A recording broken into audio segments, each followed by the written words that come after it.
Hello and welcome to the Bulwark's Next Level Sunday interview. I'm your host, Tim Miller.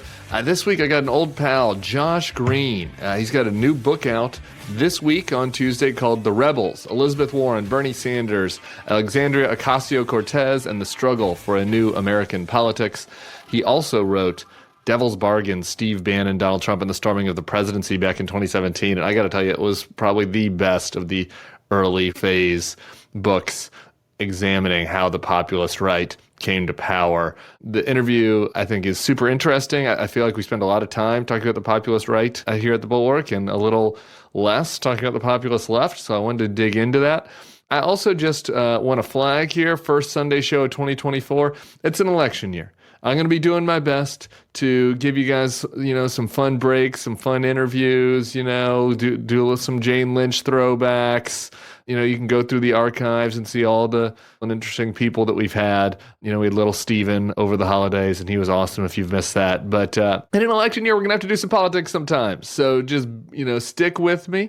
I'm going to keep these interviews fun, and we're not going to do the same shit we're doing in all the weekly podcasts with the news of the day. But, we're going to have to talk some politics. We're going to talk some policy, and I'm looking forward to a good, fun year of the Sunday show. Make sure and go to subscribe to our feed, like and comment on the Next Level feed. And we've got all the Sunday shows in an archive on the Bulwark YouTube. So check that out if you want to go back, if you're new to the pod and want to go back and hear some of the absolutely awesome interviews last year. Maybe my favorite might have been the one with Amanda Shires. So if you don't know who she is, maybe go back and find that one and just treat yourself. It will delight you. But up next, we've got Josh Green. It's a good convo. You're going to enjoy it. We'll be back here with just a ton of content over the next 2-3 weeks with the Iowa caucuses, the New Hampshire primary. We're going to be going live. So make sure you're subscribed to the feed to keep up to date on all the stuff we're pushing your way. Up next, Josh Green. But first, my friends at Acid Tongue. Peace.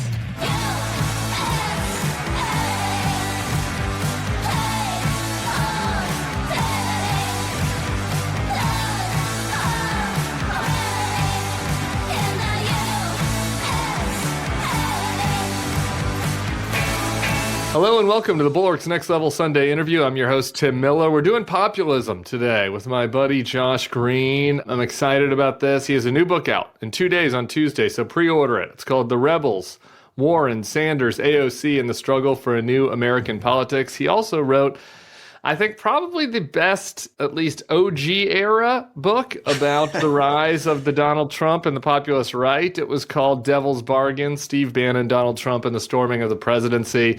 So we'll talk about those guys a lot. But Josh, thanks for doing this, brother. Great to be with you.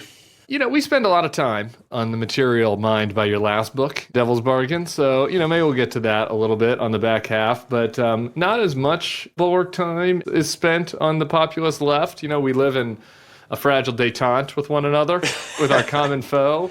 But yes. I think it's good from time to time to kind of dig into it. So, and I think we might have some disagreements on the assessment of the political power of this faction. But before we get into that, I just want you to kind of make the case for yourself. What's the elevator pitch on the Rebels, and what was your main takeaway? Well, as you know, my last book was on Trump and Bannon and the rise of the populist right. And I weirdly had kind of known those guys before they were, especially Bannon, before they were big political figures. And so I was kind of there for the whole elevator ride from like obscurity to the White House and kind of wrote that up. But, I come out of the kind of lefty policy journal world, the Washington Monthly, places like that. So I'd always been interested in the left. And for a long time, I was a columnist for the Boston Globe. So I kind of gotten to know Elizabeth Warren like back before, back when she was just the TARP cop oversight, before she was really like nationally famous. And I'd always thought, like in my mind, that the most important political event in like my adult lifetime was the 2008 financial crisis, that it created this huge fracture in the country that, I could see anytime I was out on the campaign trail. Obviously, it had this big effect, giving rise to like the Tea Party and the MAGA movement and Trump. But I'd always thought that it had an equally important effect on the left. And like that was the book I'd always wanted to write. And that's what The Rebels is. It's basically a kind of a modern history of the Democratic Party and how it kind of turned itself over to Wall Street beginning in like 1980. with catastrophic effects that led to the financial crisis, which in turn gave rise to this kind of brand of lefty populist politician that really hadn't existed in America for decades and decades. Like Warren was the first one, like in my adult lifetime, to come out and like openly, publicly attack a Democratic president, a Democrat willing to kind of do that. You know, eventually she kind of gave rise to Bernie, and people could see that this left populism, especially like economic populism, like really had life. And, you know, you were out obviously in the 2016 election, and whether it was at like Sanders rallies or Trump rallies, like this was the thing that like excited people. And there was this kind of crossover. Like you would be at a Trump rally. As a reporter, you always ask, who's your second choice? Like for a lot of people, it was Bernie. And if I was at a Bernie rally, like in a normal town, not like a college campus or something, but like out in, you know, small town Iowa, you ask a working class guy, like, who's your second choice? Like it usually wasn't like Joe Biden, it was Donald Trump. And so really this book is kind of the flip side of the coin to the last book I wrote. And I think it's important because the interesting thing about this movement is that it really kind of failed in 2020. Neither Warren nor Bernie got elected president, yet at the same time, it kind of succeeded because Biden has really taken up the lefty agenda. And the fact that he's even competitive, like a wheezing old guy like this who like nobody really wants to be the Democratic nominee, the fact that he's running neck and neck with Trump and that the economy is in such great shape, even though polls don't reflect it yet, I think really owes to the fact that he took up the agenda, you know, a plan designed by populist progressives, used that to respond to the kind of COVID crash. And here we are today with, you know, record high stock market, low unemployment, crappy consumer sentiment, yes, but it's sort of trending in the right direction. So I think if Biden gets reelected, he's going to owe a lot to my characters. Okay, well, you're trying to drag me right into our area of disagreement. I figured I'd start out that way. With the populist strength. So we'll argue about how much Biden acceded to the lefty agenda here in a second. But the thing I was most intrigued about your book, it's kind of always the case. Those of us who like live these normal politics, like I like the flashback stuff, the stuff I didn't like know as well. And so but you take us all the way back to Jimmy Carter. And I kind of know nothing. I mean, nothing is overstated, but as you know, I don't know a political expert's worth amount about the Jimmy Carter presidency, right? Yeah. This is sort of the defining line before my time.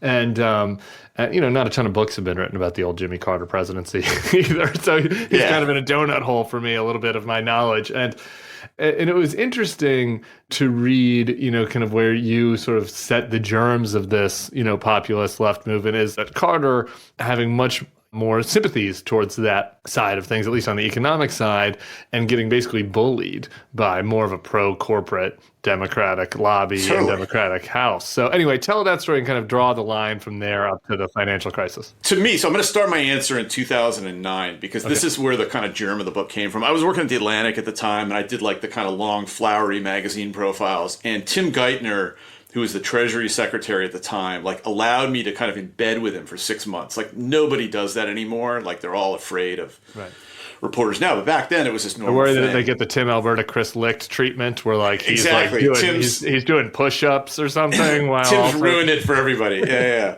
But back then, you know, so I was kind of embedded with Geithner, and like these guys thought they were crushing it. You know, they were responding to the financial crisis and they bailed out the banks and we didn't have a second Great Depression. And yet, in the time I spent with him, it was clear that like people were fucking furious. Just like normal people, like the fact that like Goldman Sachs survived and grew like didn't count for shit. And you know, the fact that like people were losing their houses and like we had 7 years of like austerity and job growth hadn't returned. Like the entire middle class was kind of being ignored. And, you know, there's a scene in the book where I'm kind of sitting with Geithner and like, this was right in like February, I think of 2010. When you know, Ted Kennedy had died and his seat had been won by a Republican, Scott Brown. It looked like it was going to blow up Obama's whole agenda. And like Geithner was just like, I don't understand what's happening. Like we did great. Like why isn't the American populace, you know, like kind of rallying behind us? And to me, that had always been like if you look at what happened over the next 10 years of politics on the right, but on the left, you know, it all kind of goes back to that crisis. And so to answer that question, like I kind of like went back and looked at, well, how did it become the case that the Democratic Party, historically the party of like workers and unions and all that, had gotten so in bed with Wall Street that, guys like Geithner were kind of running Democratic administrations, and, a Goldman Sachs CEO could serve in a Democratic administration, same way they always could in a Republican administration. Like, how do they wind up that ignorant to like the political costs of like governing in this way? And the answer to that question took me all the way back to the late 1970s in the Carter White House, and did a bunch of archival research and geeked out on this. But I do think it's kind of like the coolest chapter in a way. The answer was Carter, in the late 70s was beset by, high inflation, like rising unemployment, like, oil crisis, all that mess. And Democrats really just didn't have an answer to get out of it. And he wasn't a very good politician, and he was kind of stuck. And, the Fed back then was kind of stuck. They couldn't bail him out. And so what ended up happening was the business groups had kind of, newly organized in opposition to Ralph Nader, had come up with this idea of capital formation. It's basically supply side economics. Nice. Yeah. It was sort of an interest group for kind of Wall Street, but they sold Democrats, a lot of them at the grassroots level, a lot of congressional members, on the idea that, hey, the thing to get us out of this economy is to like wildly cut taxes, cut the capital gains tax, like hand the farm over to Wall Street. And Carter and Democrats, like lacking any better ideas, kind of got rolled and wound up going along with it. And after Carter lost, that kind of gave rise to these neoliberal Democrats, people like Tony Coelho, who I write about, the DCCC chairman in the early 1980s, who first turned to Wall Street and started raising tons of money in order for Democrats to be able to compete in this new televised era of politics and run against Ronald Reagan. That eventually gave rise to Bob Rubin, not just raising money for Democrats, but like being the prime economic official in the Clinton White House. And we all saw where that ended in 2008. So to me, like the story of what's going on in politics today can trace all the way back to that. And, that was kind of the original sin that led to the crisis. That led to kind of my characters. And now Biden, who's been around for Washington for like 400 years, and was around for like the first iteration of this kind of Wall Street inflation stuff, has worked his way all the way back around and like, ironically enough, taken up at least the economic agenda of a lot of these new folks on the left, these populists. Yeah, Biden being so hostile to Elizabeth Warren initially and her ideas on the bank and the bankruptcy reform is a good little anecdote from the book. Yeah, he's kind of a dick to her, actually. In her first I was going to not use that word, but since you've used it, yes, absolutely. Yeah. And the thing is, like, I've been around Washington long enough to remember when, like, Biden used to be talked about. I think Bob Dole called him, like, the senator from corporate America, because like he represented Delaware, and their whole economy is just like giveaways to large corporations. It's like he hated Elizabeth Warren back when she was a finance professor, and it was like super sexist and trolled her in hearings and all of that. And so there's a certain irony and serendipity, the fact that he's kind of come around and taken up large parts of her economic agenda, and like whether or not he gets reelected, I think is going to depend in part like on whether that agenda works. So I think, for all the liberal doomerism we see on, Twitter and Blue Sky and like God knows what other social media networks you're on, Tim, like I really do think that liberals have a lot at as much as anybody at stake in this election, and they should kind of quit whining and get behind Biden as unappealing as he is in many facets. Yeah, my other throwback from your thing, and then we'll take it to modern day that I really enjoyed. Just a little fact that I guess I kind of remember this from What It Takes, but I didn't. You framed it in such a way of like just how neoliberal pro-capitalism Dick Gephardt was.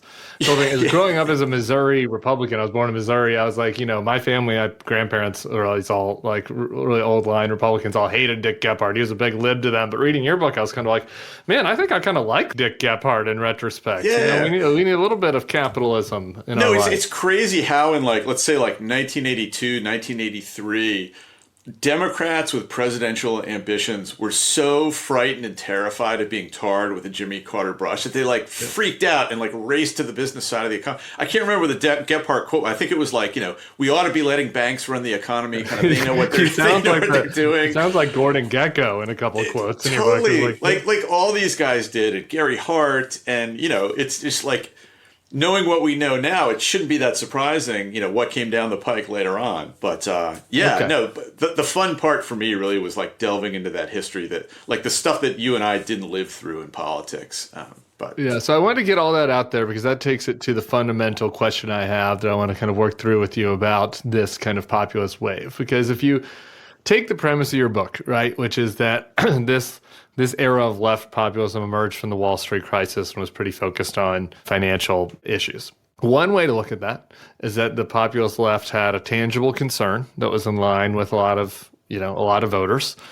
They got results, maybe not everything that they wanted, but they got results.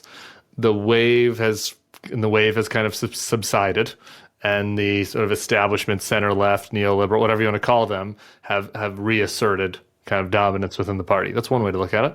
Another way to look at it is that was like the tangible concern that kicked off this like long-term, political movement that is like akin to kind of the right-wing populism, and that, maybe they aren't in power now, but they have, they've taken over certain corners of the party, and slowly but surely when it comes to 2032, we'll have, a fully formed lefty populist running the Democratic Party. Like which one of those trajectories do you feel like more aptly? Is trajectory A, that's the Tim trajectory, that like they've kind of had their moment and like, because I'm mostly on board. They're both caricatures. They're both caricatures, yeah, right? No, okay. I'm more on the former side, yeah. Okay, good. I'm more on the latter side, except the bit about like one of these lefties is going to run for president in 2028 and win, because I don't think that's the case. My kind of thesis, and it's just unassailable, Tim, you're going to have to come around to it, is that economic populism is the unifying thread in democratic politics. It's what brings moderates and progressives together while also pulling in like, indies and even some Republicans. Like it's the thing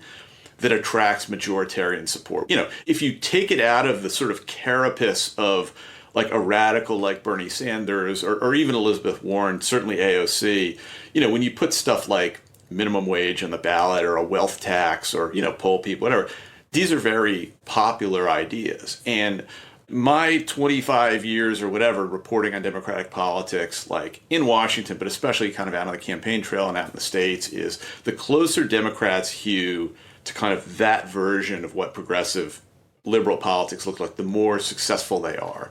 But the fatal flaw that these lefty progressives have, and I write about this in The Rebels, is that, by the time they got to 2020, like Trump poisoned a lot of liberal brains. Like I saw this up close, and for much of the left, poisoned some moderate Republican libertarian. Definitely, well. Definitely. It's made your career. But for much of the left, I mean, definitely Warren and Sanders, like early on in their lives, and this is sort of the story I tell about each of them in the book, like their main focus was economic populism. Like Bernie used to get whacked, right, when he ran for president, because every answer went back to economic injustice and this and that. And, black activists were in Black Lives Matter, folks were attacking him for not being woke and racist, What happened once Trump came on the scene, I sort of submit in the book, is like there was a moral imperative for progressives, not just to take a kind of maximalist position on economic populism, on raising taxes on the wealthy, but on every position against Trump, like, and that whether it was like opening borders or doing away with private health insurance and like putting in a $30 trillion Medicare for all plan that would triple everybody's taxes.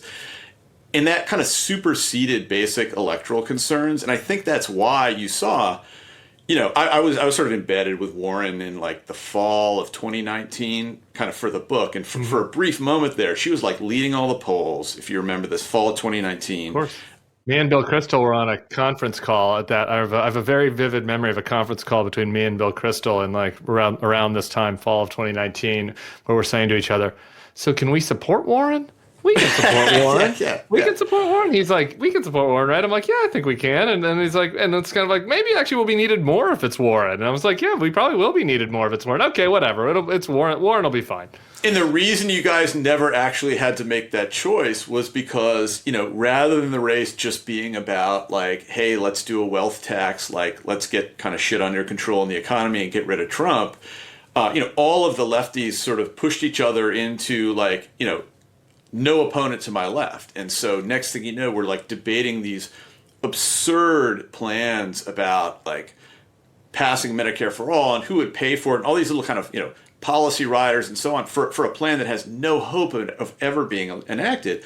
And I think it scared people. I mean, you had, early on in that fall, you had Warren leading the polls. She kind of declined a little bit, partly because people realized, like, the woman who has a plan for everything doesn't have a realistic plan to pay for Medicare for all. Right. And like, do I really want to risk this? Then for a while, kind of Bernie took off, but he ran into the same problem. Like, at the end of the day in 2020, what Democrats wanted was who is the safest pair of hands to pry Donald Trump out of the White House. And that wound up being Joe Biden. I think it was always going to be kind of Joe Biden.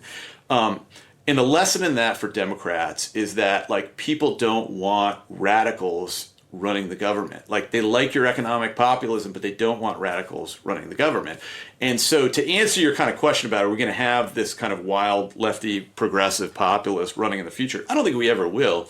But I think that Joe Biden was the best thing that could have happened to progressive populists, because a President Joe Biden, managed to, like, instantiate a lot of, like, big lefty policies that I don't think a President Warren or a President Sanders, like, ever could have managed, because they would have seemed too scary. Like, yeah. Joe Manchin was not going to be hopping on board with Bernie's plan for anything, but he was for Joe Biden. And, progressives wound up with a, $300 million climate bill, even though it was pitched as inflation reduction. And so from a policy standpoint, like, I think that Biden has actually, like, been a great victory for a lot of these people on the progressive left. And the fact that Bernie is not running against him, Warren is not running against him, AOC is not running against him, I think is a recognition on their part of the same thing, that he's really, like, not the guy they love, but getting the job done on a lot of their policy concerns.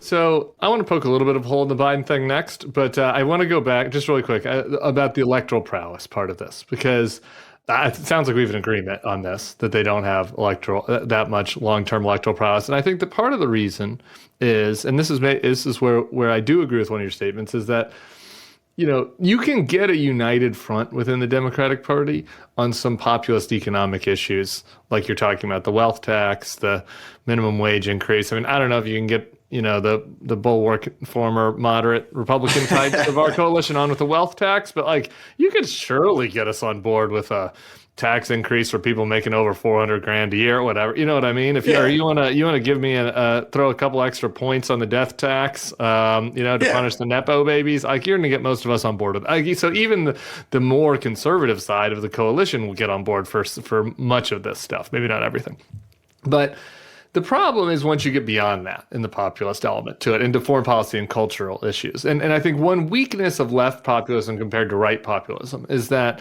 on the right, you have mostly a homogeneous group, right? It's like mostly working class whites and, like, kind of bitter professional class whites, right? Like, who all hate. I know the type. Yeah, who all hate institutional elites, right? Like, yeah. and so they're, like, going to be mostly united, maybe not on every single thing, but like broadly on the agenda. Like, the left is this kind of motley crew of, like, union guys and economic populists and intersectional Harvard neo-Marxists and, like, Black Lives Matter, identity politics types. Like, is it possible to cobble together that coalition in order to create the kind of power that we've seen from the right populists? Like, I really just don't think so.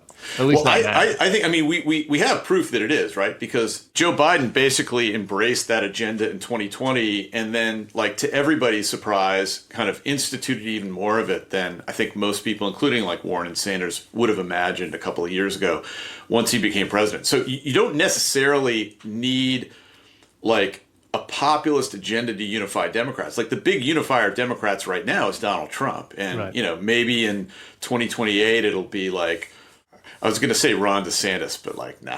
Donald Trump Jr. Donald Trump Jr. There you go. Or Ivanka or something like that. But I think that, if you're looking to, like, Bernie or Warren to run in 2028, no, I totally agree with you. But I think the future of this, like, strain of progressive politics, Biden showed that, like, it has to be carried forward by a normie politician. So I could totally see, like, a Ralph Warnock or a Gretchen Whitmer, like, running on these same economic policies.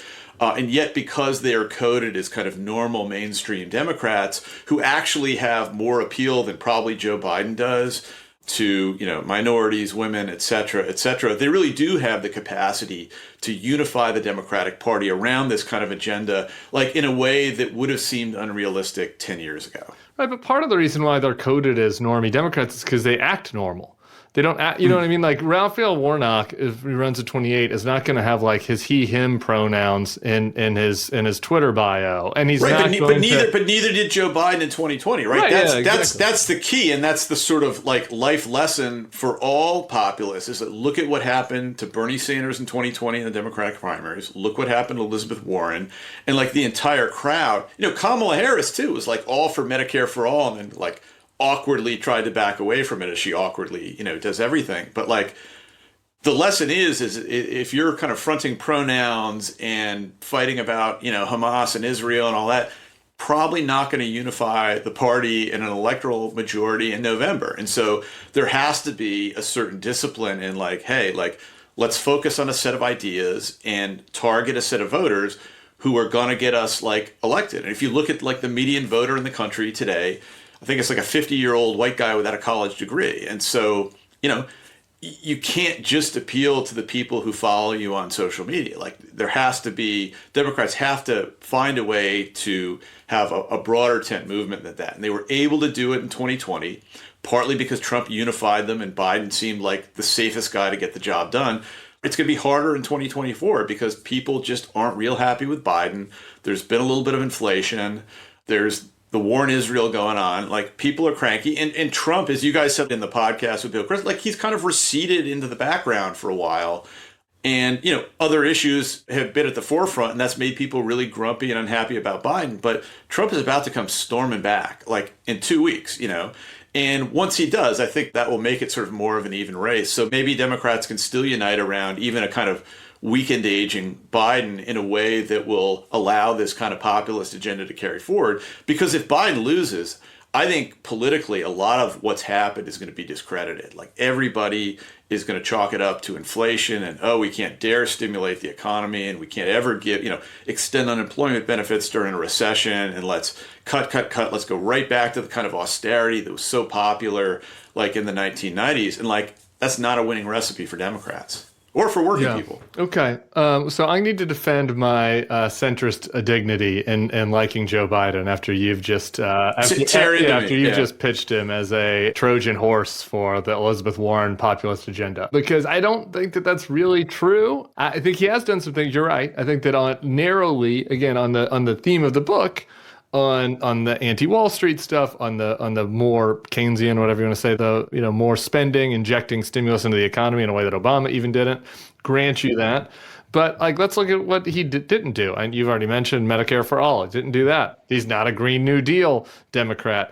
We're drilling more than ever. He's not trying to re-engineer our capitalist system to look more like a Nordic country's capitalist system. He doesn't have a new pronoun, right? We don't have open borders, no matter what Fox tells you. He's not arguing that Palestine should be free from the river to the sea. He did some student loan forgiveness, I guess, more than I would have wanted by executive order, but did not like really go the whole way. We don't have SCOTUS reform. We haven't added states. I would even be for adding states, but there's a lot that he hasn't given them.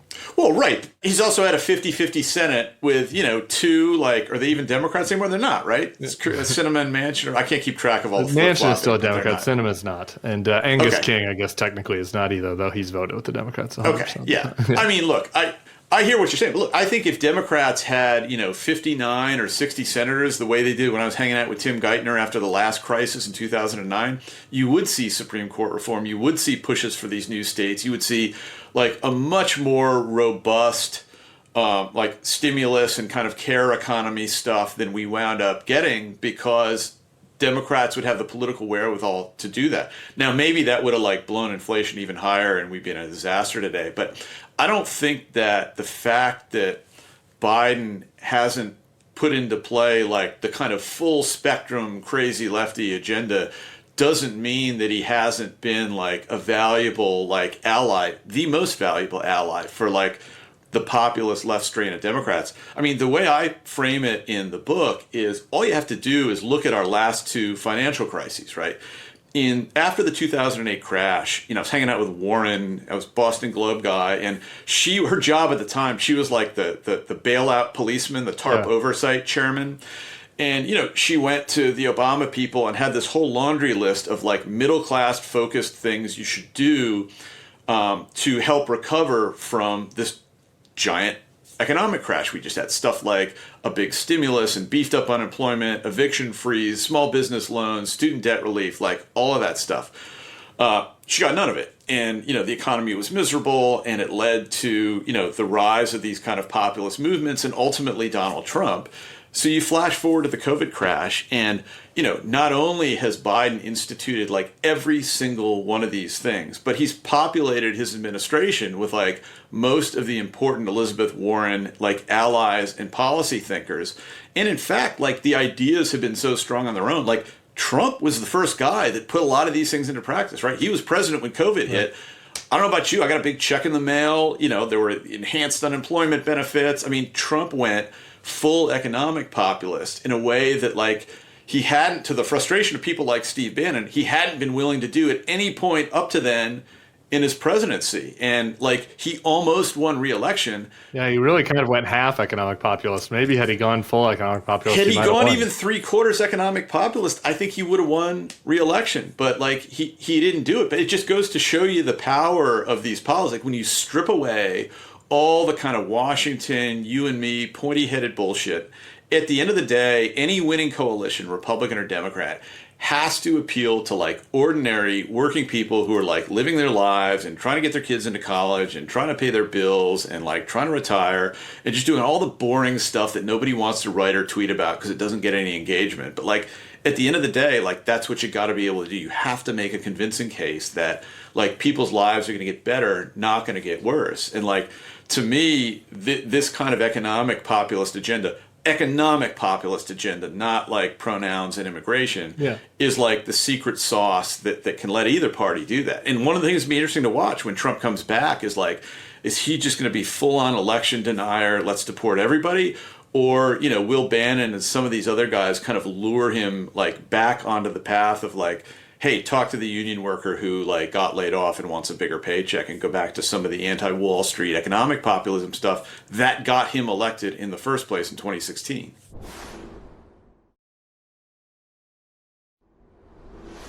I'm working through all this live in my brain, so, we'll see if this makes sense when it comes out.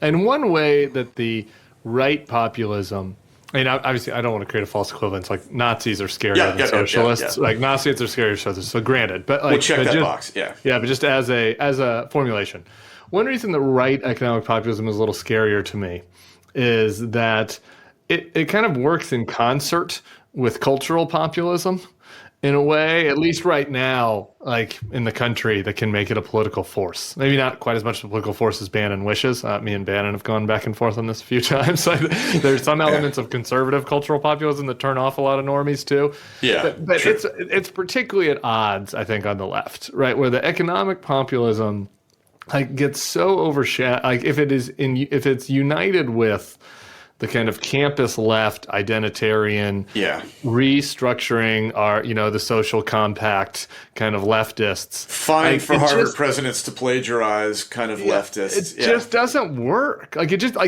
just don't, maybe it'll work in 20 years. Maybe it's something to be scared about in 20 years after, with countries, demographic changes in the country. But like right now, I just think that is so unpopular. And so how do you, like when you talk to people on the populist economic left, do they see these other folks as baggage for them?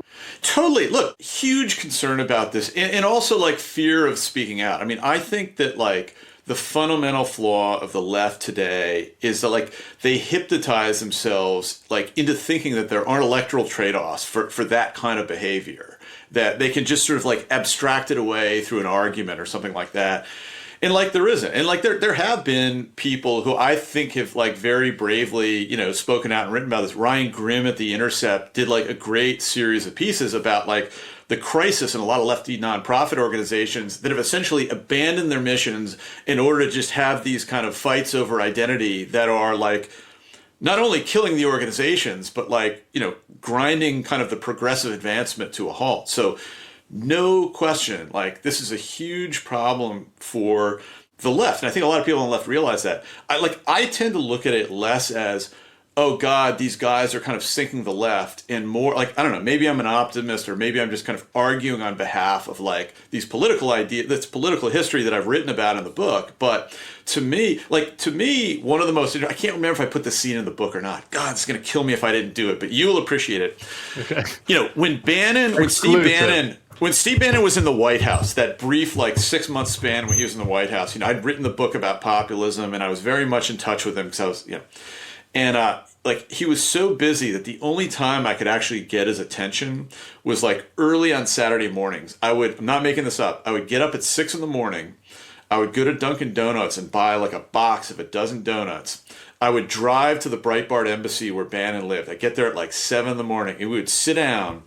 And it was like pulling the string on a wind up. But he would just sit there like eating donuts and coffee for like 3 hours and kind of discoursing on the events of the day. Can we do an AI photo of Bannon with like donut crumbs on him for the image for this podcast? I'll leave that to you. But his big thing at the time was like, Trumpism has like two elements. There's the anti-immigrant stuff, whatever. But like Trump also ran as like the anti-Wall Street populist, help the little guy. And for a brief while, like Bannon in the White House was trying to talk Trump into doing a tax plan where he would raise income taxes just a tiny bit on people who made over $5 million.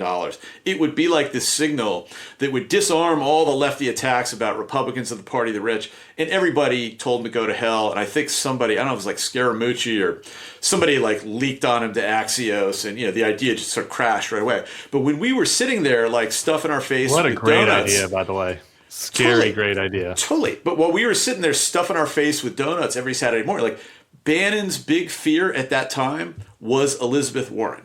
Like he had this idea that the big threat to Trump was what he called democratic nationalism, that essentially she would mix like lefty progressive politics, yes, but with a kind of patriotic democratic nationalism that he, built around infrastructure and like helping out union workers and all this kind of stuff. Like that was his big fear at the time, that she would run again in 2020 and kind of forefront that in her campaign. And like I believe to my core that there is something to that like that is the path forward for Democrats. Now Warren started out on that path and didn't adhere to it, and we saw what happened. Write about it in the book in case you've forgotten.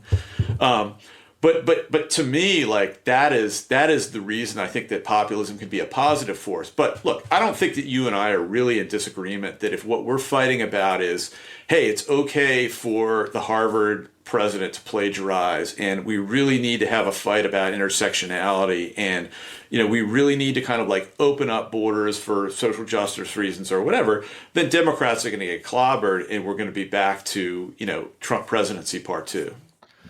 Yeah, that's an intriguing answer because I think it's the first time a Bulwark podcast guest has praised both Ryan Grimm and Steve Bannon. Either one, actually, but both of them in one answer. Heterodox thinker right here. Right? Heterodox I should go work for Bari Weiss. Yeah, Grimm, you're welcome on here. We can hash things out. We have some areas of agreement here. Maybe not 100, but we have some. The immigration thing is interesting. There's another thing I wanted to ask you about. Because that's like the closest parallel when I think about, there's this discussion about like has left populism succeeded or are they all a bunch of failures? And like, and I think both these things are true, right? Your argument is kind of it's succeeded because the established democratic order has embraced some of their ideas, some of the central ideas, particularly on the economic side. I think that my argument, others would be like, it's failed because they lose every fucking primary. There's an Alyssa Slotkin poll out today, and she's winning. She's crushing some Rashida Tlaib. No, too. I saw you tweeting that. But look, I think we're talking past each other in a certain sense. You're talking about like actual politicians winning elections, and I'm talking about like the advancement of like a set of policy ideas. I mean, I think one of the reasons that like my thesis doesn't get more respect, not just from like center right podcast guys like you, but from like I might people be center left now. I don't know. But like, all right. But like from people on the left is like, in American politics, we're so used to like rooting for characters and rooting for jerseys that like if Bernie isn't president, then the whole progressive movement has like failed, and it's this like centrist evil Wall Street Biden, whatever. I don't know. Like I maybe because I came up through these like dull policy magazines, like I've always looked at politics as a kind of a policy first thing. Like we're in the game because we're trying to accomplish a certain set of things. And you can measure pretty clearly, like, you know, how many of those things you manage to get enacted into law. And if you look at it through my lens, I think that Biden and the left have both been very successful. But if you look at it through the lens of, hey, is AOC going to be the Democratic nominee in 2028? I think she's going to run. But no, like in that case, you haven't been. And in all but like the deepest blue Brooklyn hipster precincts, like those kinds of politicians are not going to be able to get elected. So I don't disagree with you, but I look at it from a policy standpoint more than like a politician's standpoint. Yeah, I think that's fair. I think that we mostly agree. I just kind of, I get, and this goes to what I want to compare it to on the right. I think that the question, really, our disagreement is we're judging how much did the left get, how much did they want, right? And I think you're looking at it through the frame of like they got more than many of them expected, and I'm kind of looking at it through the frame of like, well, Fox News and everybody that I read like told me that we were like headed towards a socialist hellscape, and like they haven't gotten anywhere close to that. So like to me, it's been kind of incremental, and that's fine. So they've had some incremental victories. I want to compare that to the populist right. So like in some ways, like immigration would be the Wall Street issue of the right, I would say, right? Where like where the populist right has kind of won the policy battle. Now, for me, in a bad way, obviously, since I was part of the Jeb Bush compassionate conservative right that has gotten decimated. But they've won that. And similarly to the left, they've won some incremental battles. I mean, the wall is partially built, and no Republican politician. Some of it's fallen down. Some of it's fallen down, but it's not. It hasn't been a super successful policy implementation. But they've gotten some of the things that they wanted, just like the left did. Like the Wall Street's still doing okay. The capital gains tax rate's still where it was in '79. Carried interest loophole, the interest loophole is still there. Right. So they've gotten some of what they wanted, but they haven't gotten everything. And yet they're seen as more successful because, they keep winning all of these political battles, intra-party political battles. Because in my answer to that is, and I'm interested in your take since you were in both these worlds, is that part of that is just because the left populists have actually things that they want to achieve and are okay with incremental gains. And the right populists are pretty much nihilists. And like they've gotten some incremental gains, but they don't actually care. And what they really want is power and tearing down the elites. I don't think I buy the distinction that you're making kind of between the right and the left. I mean, if we're looking at it through my vector of like what policies did they achieve, I think the populist right has like been incredibly successful. I mean, I remember like sitting in the Breitbart embassy with Bannon back in 2013, 2014, like when he was trying to find somebody to run for president, and like before he landed on Trump, who was like his fifth choice, he was trying to get Jeff Sessions to do it. Right. And his pitch to Sessions, this is from the last book, forgive me for repeating, but was like, look, dude, like you get in this race and you run, and the issues that you and I care about, like trade and especially immigration, will vault from like the 29th and 30th most important issues for Republicans to like number 1 and number 2. Well, he didn't get Sessions, but like he eventually got Trump. And what are the two big drivers like on the right today, or two of the biggest drivers?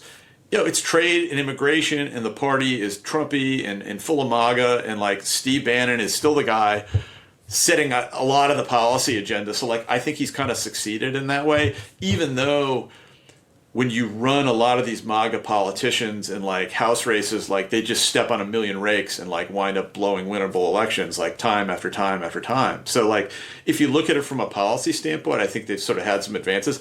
I don't think that a lot of populists on the left view things the way that I do. Like my argument to the populist left is, you guys should take the win. Like you got a lot of these policies enacted, like, you can keep fighting for X, Y, and Z, Green New Deal or this or that, but like have some recognition of like what Biden has been able to achieve from your agenda, and also realize that like if you want this thing to like continue forward, like you have got to get that guy reelected, or like your world is going to come to an end. You're going to have Donald Trump in there, and it's not going to cause this mass radical awakening where all of a sudden the socialists will take over the White House and like turn us into Norway or whatever, it's going to set back all of your goals, like to even like the pre-Trump era, and it will be like a vast flaming hellscape.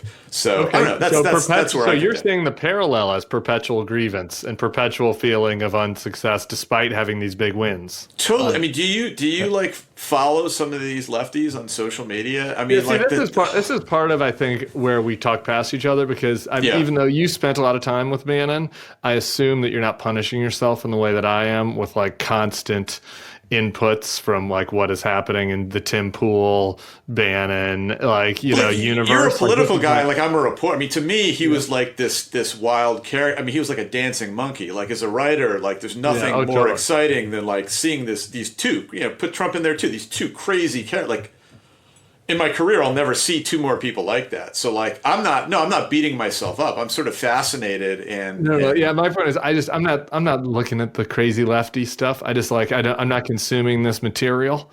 And so maybe I'm just missing, maybe I'm just missing. Right. Dude, you know what I mean? Like, I'm not consuming libs of TikTok, like source material. Look, believe me, it's out there. And I have a hard time. I mean, like I'm social media, Twitter poison too. Like I still am on that site and like read it despite I should know better. And like, so like maybe my view of the left and what it cares about, like, is it perfectly accurate? There are probably a lot of people not on social media who are out there working hard to get Joe Biden elected. But yeah, I mean, if you look at the big fights we're having on the left, it's not really about stuff that is going to kind of broaden the tent and like pull in the Tim Millers of the world to vote for Joe Biden in 2024. I guess not. Maybe you don't need persuading on that front. But like, look, if Biden is going to win again, he's going to have to persuade a lot of people who like are kind of iffy on him that he can kind of do something for them. And like a lot of these fights over Israel and Hamas and over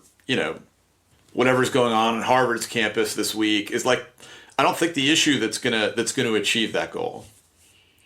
Any other compare and contrast for us from your time in giving Bannon donuts to calling Elizabeth Warren policy nerds? I mean, obviously that's another big difference. It's just like the type of person that is populating these worlds is quite different, I would say. Maybe you have some observations on that part. I hadn't thought of it in those terms. My brain is racing. Like, what's the equivalent of Matt stuff Boyle. In my face with Bannon donuts? The closest I have in the book, I can't remember what's in there. It's like I did wind up like when she was kind of at the height of her presidential campaign. I went over to Warren's condo in D.C. and she fed me mango lemonade, like she homemade. Like that's her thing. But like we just kind of talk shop and talk policy. No, I bet like the people around her, like the people in her orbit, are like all these kind of nerdy, populist, wonky types, which is very different than the hobbits that are like walking. They're all her former Harvard students, Yeah, So they actually literally are. I'll tell you what. You make a good point. This is the big difference between like the populist left and the populist right. There is no Steve Bannon of the populist left. And I think that hurts Democrats. There's no Pied Piper out there. I don't know, maybe it's me, like once the book comes out and Bulwark sends it, soaring onto the bestseller list. But there's no Bannon equivalent out there sort of making like a compelling case for like why this needs to be the Democratic focus and kind of marching people in this direction. And like it is a sort of like Mad Max, like post-apocalyptic scene on the left sometimes where some days we're fighting over Black Lives Matters, and sometimes it's Green New Deal, and sometimes it's Harvard, and sometimes it's pronoun, and like, there really isn't that kind of unifying message that you would want as a Democratic strategist to kind of have going into like a really important 2024 election. I don't know, it was Politico yesterday or something. I was reading about how like Porter went around and talked to a bunch of Democrats in Congress, like what's Biden's message? Like what's Biden's agenda for the second term? And it's like, it's crickets. Like you wouldn't have that problem on the right as long as Steve Bannon and Donald Trump are around. That's scary. A lefty Steve Bannon. I'm just trying to get a picture of what that person ends up looking. I guess it was Michael Moore for a while. Slovenly, vegetarian. Yeah, exactly. Michael Moore. Whatever happened to him? I think that your avatar for Josh Greenism, if we call it that, right now is really Fetterman. Like, if he was a better messenger, like he is kind of he looks the part, he talks the part, and he isn't getting bought down into the cultural stuff on the cultural. Totally. So my last quick little anecdote. So I was in Aliquippa, Pennsylvania, like 2 weeks ago, like the iconic depressed Pennsylvania steel town. They'd had like the big mill, got ripped down in the 80s, bombed out landscape now, nothing's been there. So I was out there because, for the first time in 40 years, there's a new low carbon steel plant being built there. And they have this charismatic young Democratic mayor. And like the city has just come out of financial receivership for the first time since Ronald Reagan was president. Unemployment in the county is down to like 3%, like this crazy turnaround story. So I thought, hey, Josh, put on your reporter hat. Let's go to the swing state and see like how people are cheering Biden over the way things are running. And I get out there and like hanging out with the mayor is a great guy. And he's like, yeah, nobody has any idea that any of this has anything to do with Biden because like he's not here. They're not selling it. The last guy to come out to this neck of the woods a couple of years ago was Trump because Shell opened up a new plant. It was actually Obama's doing, but by the time it opened, Trump was president. Trump came out and said, took credit for it. He went to the plant and thousands of people rallying, and Trump points at it and says, that wouldn't happen without me.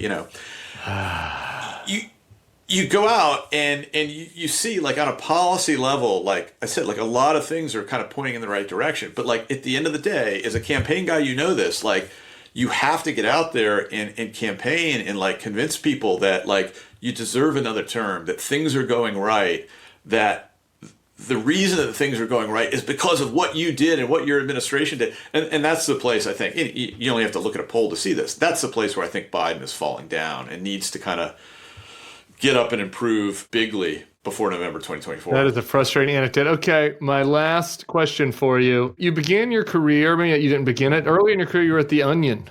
I was. And I want to know if you have a favorite Onion headline that you did, or story, or gag. So, I can't remember if this was in like the weird before The Onion was nationally famous version of The Onion. I was like living in Boulder, Colorado in like a flop house. This was actually even like pre-internet, and they used to kind of publish The Onion in kind of like a paper version in college towns. I don't think it was my headline, but The Onion used to be kind of zany back then. Okay. And they just had this article that was like, Jesus makes triumphant return at Kegger, and there's like a picture of Jesus and like a thorny cross with a bunch of bros and a keg, like doing a keg stand or whatever.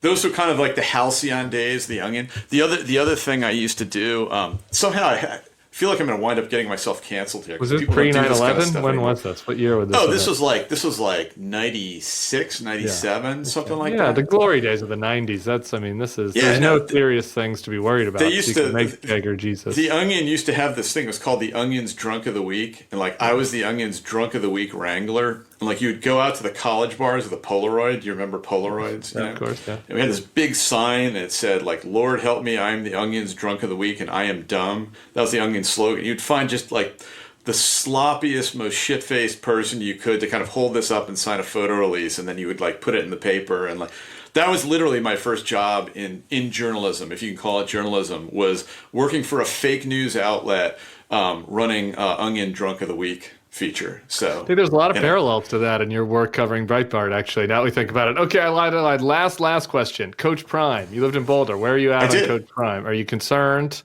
No, I was like, so The Onion did not pay a living wage. So my other job back then was I covered Colorado football for the alumni newspaper. It was called the Buffalo Sports News. So I was both the Drunk of the Week wrangler. This is Cordell Stewart. No, it was right after he'd left. It was the Rick Neuheisel era. Oh, so Rick Neuheisel era. Okay. What a phony. But I was like hang out with drunks at night doing Onion stuff, and during the day I would go to football practice with like the CU football players and like write about it. So I was so excited for kind of Coach Prime, and I actually was about to pitch. I worked for Business Week. I was about to pitch Business Week a story so I could go back out and like relive my glory days in Boulder and hang out with.